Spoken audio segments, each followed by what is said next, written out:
से ज्यादा समय से जिस तरह से चीन और भारत के बीच में गतिरोध बढ़ा है, उससे साफ जाहिर है कि चीन भारत पर दबाव बनाने की कोशिश कर रहा है।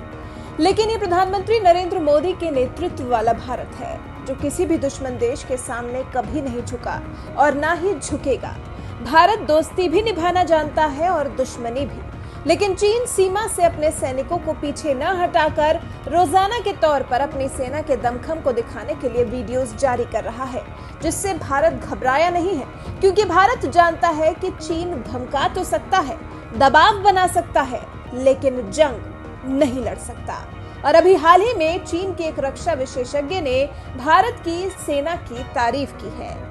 माना है कि भारत की सेना पहाड़ों पर लड़ने के लिए सबसे बड़ी, अनुभवी, ताकतवर और सबसे घातक हथियारों से लैस सेना है, और ऐसी क्षमता न अमेरिका के पास है, न रूस के पास है और न ही यूरोप के किसी देश के पास है। जिससे साफ है कि चीन को भी कहीं न कहीं पता है कि भारतीय सेना की क्या अहमियत है।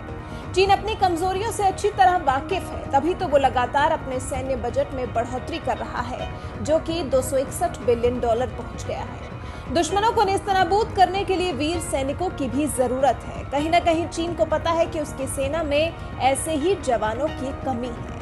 अभी हाल ही के वायरल हो रहे वीडियोस में साफ देखा गया है कि चीनी सैनिक हैंड ग्रेनेड फेंकने में भी सक्षम नहीं है। दरअसल कमी तो चीनी सैनिकों के प्रशिक्षण में है, क्योंकि अपने प्रशिक्षण का 30 से 40% हिस्सा चीनी सैनिकों को चीन की कम्युनिस्ट पार्टी के बारे में जानने में गुजारना पड़ता है। पीपल्स लिबरेशन आर्मी चीन की सेना नहीं, बल्कि चाइनीज कम्युनिस्ट पार्टी की सेना है।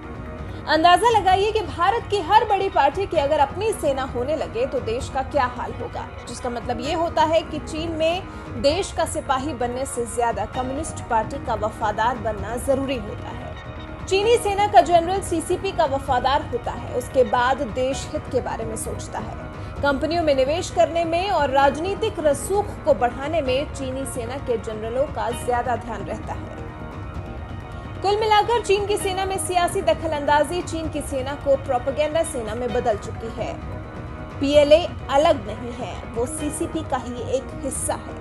जानकारों का कहना है कि चीन को ये बात अच्छे से पता है कि भले ही उसके पास आधुनिक हथियार, मारक क्षमता ज्यादा है, लेकिन सैनिक वैसे नहीं है जो किसी भी जंग को जिताने के काबिल हो। शायद यही वजह है कि दुनिया जानती है कि चीन ने भले ही अपने पैसे के बल पर सेना को मजबूत करने के लिए बहुत से आधुनिक और शक्तिशाली हथियार तैयार कर लिए हो, लेकिन हथियार चलाने वाले हाथ फिसड्डी हैं।